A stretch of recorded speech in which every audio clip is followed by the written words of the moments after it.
Graça e paz, seja muito bem-vindo, seja muito bem-vinda. Você está no canal Ensino e Palestra. Meu nome é Alex Paulo e o objetivo do nosso canal é transmitir o conhecimento sistemático da Palavra de Deus.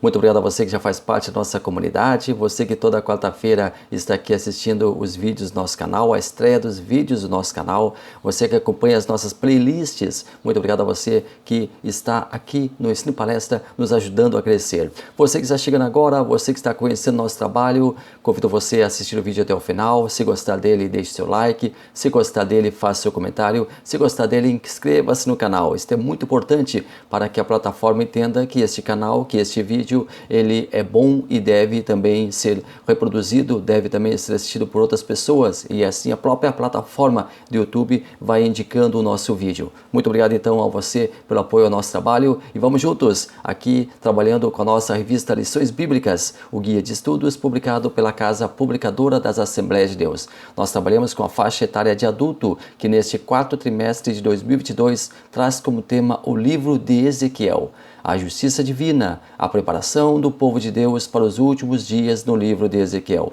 O comentarista do trimestre é o pastor Ezequias Soares, que é comentarista da CPAD, é articulista da editora, também é presidente da Sociedade Bíblica do Brasil. O pastor Ezequias Soares está nos trazendo uma abordagem escatológica, está nos trazendo uma abordagem histórica, está nos trazendo uma abordagem pneumatológica do livro de Ezequiel, e isso é maravilhoso. Nós temos aprendido muito com as lições aqui no canal Ensino e Palestra, e nós aqui também trazemos nosso comentário, trazemos a nossa contribuição sobre cada lição. Vamos juntos? Vamos então a mais uma lição aqui no canal Ensino e Palestra.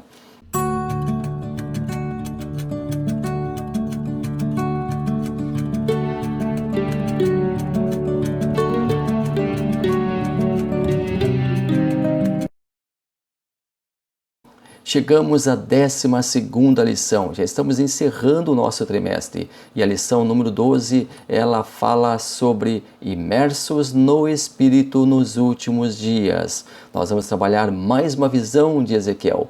Na nossa revista nós temos o texto áureo, a verdade prática, a leitura diária e a leitura bíblica em classe, que encontra-se lá no livro de Ezequiel, capítulo 47, versículos 1 ao 12. Depois disto, me fez voltar à porta da casa, e eis que saíam águas por debaixo do umbral da casa para o oriente, porque a face da casa dava para o oriente, e as águas desciam de debaixo, desde o lado direito da casa ao sul do altar. E ele me fez sair pelo caminho da porta do norte, e me fez dar uma volta pelo caminho de fora até a porta exterior, pelo caminho que dá para o oriente, e eis que corriam as águas do lado direito. E saiu aquele homem para o oriente, tendo na mão um cordel de medir, e mediu 1000 côvados, e me fez passar pelas águas. As águas me davam pelos artelhos. E mediu mais 1000 côvados, e me fez passar pelas águas, águas que me davam pelos joelhos. E outra vez mediu 1000, e me fez passar pelas águas que me davam pelos lombos. E mediu mais 1000, e era um rio que eu não podia atravessar, porque as águas eram profundas, águas que se deviam passar a nado, rio pelo qual não se podia passar. E disse-me: vê isto, filho do homem?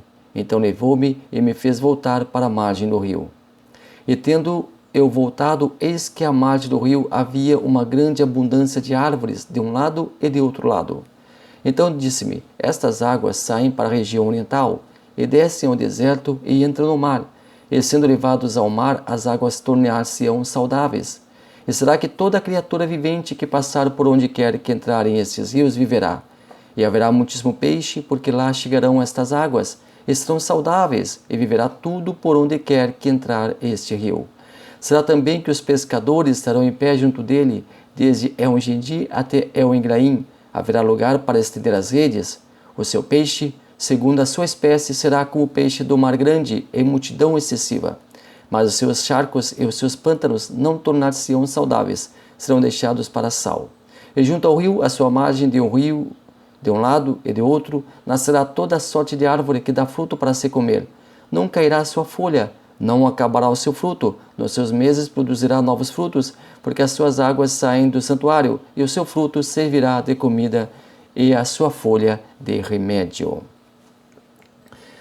Nós, então, estamos trabalhando o capítulo 47 do livro de Ezequiel. Chegamos à última unidade do livro de Ezequiel. Vamos abordar toda a passagem do texto dessa leitura que fizemos aqui, fazendo uma abordagem textual, saindo um pouco do esquema da revista, porém abordando os tópicos que ela menciona. E quais são os tópicos que a nossa lição de hoje, a nossa lição número 12, ela aborda? Primeiro tópico, sobre o aspecto escatológico. Segundo, sobre a implicação pneumatológica. E depois sobre o contexto geológico do Vale do Mar Morto. Então, todos esses aspectos nós abordaremos aqui na nossa lição, abordaremos aqui no nosso estudo. Depois disto me fez voltar à porta da casa. A casa aqui referida é o templo do Senhor. Ezequiel continua em um arrebatamento de espírito. É assim que suas visões são mostradas. Essa profecia, a qual estudaremos agora, diz respeito ao milênio. E eis que saíam águas por debaixo do umbral da casa para o oriente. Mais uma vez o oriente. Foi para lá que se foi a glória de Deus, quando essa deixou o templo. De lá, essa mesma glória voltou, e as águas foram para a direção do oriente. Ezequiel não explica no texto a origem das águas. Se jorravam de fontes ou apareciam miraculosamente, não falou sobre a fonte primária das águas. Seu interesse foi em relatar o que via. Os israelitas festejavam a chuva, pois era a certeza de uma colheita abundante. Muitos grãos, muitos frutos, boa vegetação. A profecia de Ezequiel era um consolo para quem dependia tanto da ação da natureza. Alguns comentaristas atrelam essa profecia ao movimento avivalista ocorrido no século XIX. Alguns comentaristas interpretam essas águas como o Evangelho. Sua saída do templo para o deserto diz respeito às boas novas que saíram de Jerusalém e alcançavam o mundo através da pregação e dos testemunhos dos fiéis. Correlacionam essas águas com a ordem de Cristo, para que de lá os apóstolos fossem revestidos de poder. E a água revestiu e iria cobrir ainda Ezequiel, como veremos a seguir. Uma vez cheios do Espírito Santo, os seguidores de Cristo deveriam sair pelo mundo para pregar o Evangelho do Reino. E saiu aquele homem para o Oriente. Quem era esse homem?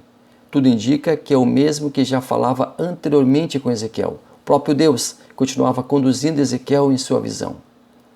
As águas saíram do lado direito, que para muitos teólogos significa que o nascedouro das águas de bênção e poder saem diretamente da mão direita de Deus.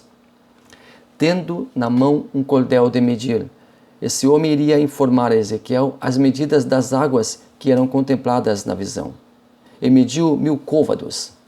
Primeiramente, nós temos que definir a medida côvado.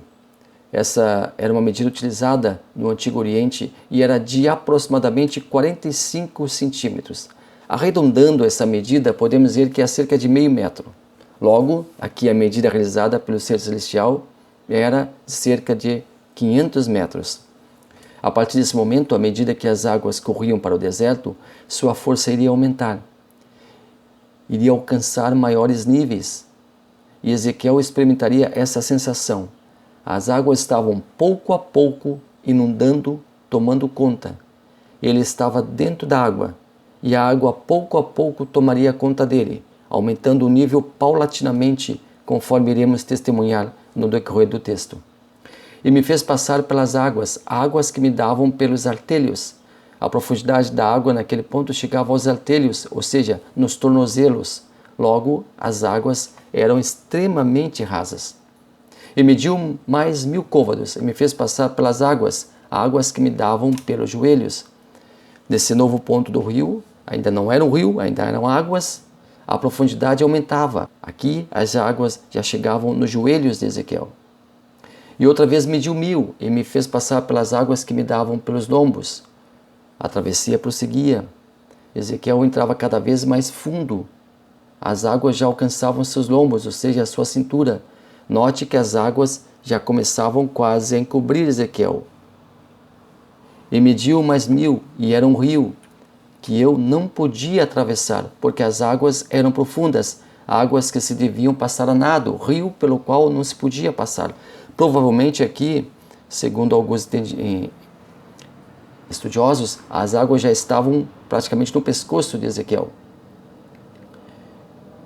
Ezequiel viu a água inocente correndo pelo chão, e enquanto caminhava, o nível da água aumentava, e aumentava muito. Quando deu por si, o profeta já estava imerso em um rio que não acabava, mas cada vez mais se aprofundava. E esse rio não aceitava a caminhada. Agora o percurso seria a nado. Agora já era impossível para Ezequiel ficar em pé no rio, mas a ordem era para que continuasse avançando. A única maneira de fazer isso era nadar. Através das braçadas, Ezequiel conseguiria romper o rio. E disse-me: vês isto, filho do homem? Então levou-me e me fez voltar para a margem do rio. Acabou o percurso. Ezequiel teria que voltar para a margem. Acabou o nado. Como nós podemos entender essa visão? Como nós podemos descrever essa visão de Ezequiel? Seria um sonho? Seria uma visão? Seria algo literal? É importante salientar que a visão do rio era tão intensa como as demais experimentadas por Ezequiel. Ele, com certeza, com absoluta certeza, já estava cansado de nadar. Havia experimentado a força do rio. As visões de Ezequiel eram sempre muito intensas. Ele as vivenciava em espírito, mas o seu físico sentia. Ao longo dos tempos, muitos pregadores têm utilizado essa passagem para falar sobre a importância de mergulharmos nas águas do Espírito. Não é errado supor que podemos ter uma conotação espiritual nessa passagem, uma vez que um dos símbolos do Espírito Santo é exatamente a água. E foi ele, Espírito Santo, quem levou Ezequiel a provar aquela insólita experiência, assim como ele, Espírito Santo, também acompanhou o profeta em suas visões anteriores. É uma bela aplicação, pessoal. Na nossa vida espiritual, temos experiências, vivências que exigem pouco esforço de nós. Ora, a água pelo calcanhar não oferece nenhum perigo, nem tampouco a água pelos joelhos. Já as águas pela cintura já causam uma certa preocupação. Quando elas não podem mais serem suportadas, quando o rio não dá mais pé, a única maneira de vencê-lo é nadar. Aí tudo fica um pouco mais difícil. Mas não é impossível. Ezequiel teve que lançar mão do nado para alcançar o seu objetivo. Nossa vida é assim. Quando estamos tranquilos, em uma zona de conforto, com a água pelo tornozelo, temos a predisposição de baixar a guarda, deixar de orar com mais insistência. Podemos vencer os pequenos obstáculos com nossas forças. Não é difícil. Quando as águas alcançam os joelhos, já acende a luz amarela. É preciso cuidado. Joelhos também podem ser referenciados como oração, humilhação, pedido de ajuda, busca ao Senhor. No momento em que as águas da vida, humanamente representadas pelos problemas, dificuldades, começam a subir, começamos a ficar preocupados e necessitamos de ajuda. Mas a água pelo joelho ainda não se constitui grande problema. Há reversões. Porém, quando as águas alcançam a cintura e até mesmo o pescoço, o rio já não dá mais pé. É necessário saber nadar. Acontece em nossas vidas a invasão tal dos problemas que nos constrange, nos preocupa, nos aflige, nos abate. Podemos representar humanamente esse ponto do rio como as doenças, enfermidades e demais coisas que estão acima de nossas forças, contra as quais sozinhos não podemos lutar. Logicamente, podemos aplicar também essa profecia com nossa vida espiritual, no sentido de que não podemos ficar na margem, na superfície. O crescimento nos obriga a ir adiante, a ficar com a água pelos joelhos, pela cintura, a nadar. E esse nadar, quando o rio já não dá mais pé, representa e muito bem a ação do Espírito Santo, a busca do batismo com o Espírito Santo, o renovo espiritual, o encher-se do Espírito, revestimento de poder para fazer a obra de Deus e vencer as adversidades. E tendo eu voltado, eis que à margem do rio havia uma grande abundância de árvores de um e de outro lado. Aqui nós temos uma visão paradisíaca.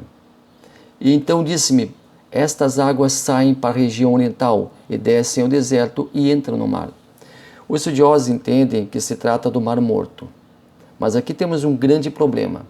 A salinidade do Mar Morto é extremamente alta, chegando a 33%, quando a média, para você ter uma ideia, é de 3%. E esses 33% de salinidade impede a vida marinha. Não existe peixes ali. É impossível encontrar vida no Mar Morto. Por isso esse nome, Mar Morto. A Bíblia chama ele também de Mar Salgado ou Mar de Sal. Nos tempos de Ezequiel, muito provavelmente o Mar Morto já tinha essas características de não haver vida em suas águas. A pessoa, isso é uma curiosidade, não afunda nadando no Mar Morto, devido ao excesso de sal no local. O Mar Morto tem cerca de 60 quilômetros de comprimento, segundo o pastor Ezequiel Soares, que já visitou o local 10 vezes. O Mar Morto está a 396 metros abaixo do nível do mar. E sendo levadas ao mar, as águas tornar-se-ão saudáveis. Como entender que as águas eram saudáveis? Muitos tentam adequar essa visão ao fato de que atualmente naquela região, avançados estudos já estão conseguindo, em meio ao Mar Morto, criar peixes. São pequenos espaços que estão sendo trabalhados para que a configuração daquele local pouco a pouco mude. Para muitos, esse já é o cumprimento da profecia de Ezequiel. Mas será que é isso mesmo? Embora nós tenhamos feito uma aplicação pessoal para essa profecia, também é necessário informar que ela também é escatológica. Não é para agora o seu cumprimento, é para o futuro. Essa profecia ainda tem a ver com a restauração espiritual da nação de Israel. Ainda faz parte da visão do templo. É do templo que sai a água, o Espírito. E será que toda criatura vivente que passar por onde quer que entrarem esses rios viverá? E haverá muitíssimo peixe, porque lá chegarão estas águas e serão saudáveis, e viverá todo por onde quer que entre este rio. Os estudos, os trabalhos de hoje em dia para purificar as águas do Mar Morto e deixá-las em condições de receber vida marinha e preservar essas vidas ainda não é o cumprimento da profecia. Não será o homem que fará com que haja vida ali. Aqui, nessa profecia, temos o agir de Deus, o toque do Altíssimo. Será também que os pescadores estarão em pé junto dele. O lugar será uma fonte de alimentos, um provedor de recursos para os moradores do entorno. Pescadores podem ser interpretados aqui como os pregadores do Evangelho, os propagadores do Evangelho. Peixes na Bíblia diz respeito a almas. Uma grande pescaria, espiritualmente falando, seria um grande despertar, um imenso trabalho de pregação e convencimento de pessoa a pessoa de que Cristo é o Senhor. Mas quem convence é o Espírito Santo, e é Ele, o Espírito Santo, que guia Ezequiel nessa visão, em um arrebatamento de espírito. Desde En-Gedi, literalmente fonte do cabrito, esse local está situado no meio à costa oeste do Mar Morto. Seu nome atual é Tel Enjorn. Até Engraim. E aqui esse nome que está aqui em Ezequiel, ele ocorre somente aqui, e a sua localização não foi identificada. Nascerá toda sorte de árvore que dá para se comer. Escatologicamente, pode ser uma atribuição à árvore da vida. Essa árvore existirá? A árvore da vida é literal? A árvore da vida ela é um símbolo, é um simbolismo? O que você acha? Qual a sua opinião? A árvore da vida é literal ou não? Deixe aí no seu comentário. A árvore da vida será literal ou não? Deixe aí no seu comentário. Essa árvore existirá, conforme descrito em Apocalipse, segundo o teólogo assembleiano em saudosa memória Antônio Gilberto, em seu livro Calendário da Profecia, um de seus best-sellers, os salvos oriundos do milênio, somente esses, e não a totalidade dos salvos, viverão para sempre na terra mediante a árvore da vida. E ele se baseia em Ezequiel 22, versículo 2. No meio da sua praça e de um e de outro lado do rio estava a árvore da vida, que produz 12 frutos, dando seu fruto de mês em mês, e as folhas da árvore são para a saúde das nações. Antônio Gilberto ensinava que os salvos do período milenal não irão morrer. Logicamente, essa posição gera inúmeros questionamentos, os quais não iremos abordar aqui. Outros teólogos acreditam que todos os salvos, independente do período, inclusive nós, se tivermos salvos naquela ocasião, também comeremos da árvore da vida. Outros tantos acham que se trata de uma passagem em sentido figurado. O certo nós saberemos quando estivermos lá, naquele grande dia. Porém, o texto suscita inúmeros debates. Nascerá toda sorte de árvore que dá fruto para se comer. Árvores junto à árvore da vida. Árvores junto à árvore da vida. Essa é a fonte primária, a árvore da vida. A fonte primária para outras árvores. As demais árvores podem ser os frutos do Espírito, frutificando uma vida de abundância, com vidas que testemunham do amor de Deus às outras pessoas. Também pode ser aceito como a igreja, enxertada na videira verdadeira para fazer a obra de Deus. Nós aqui analisamos esta profecia de Ezequiel sobre o rio que saía do templo. Espero que tenha sido proveitoso para você. Se você tiver gostado do vídeo, compartilhe com outras pessoas, inscreva-se no canal e nós ficaremos muito agradecidos. Muito obrigado a você pela companhia, muito obrigado e que Deus abençoe maravilhosamente a sua vida.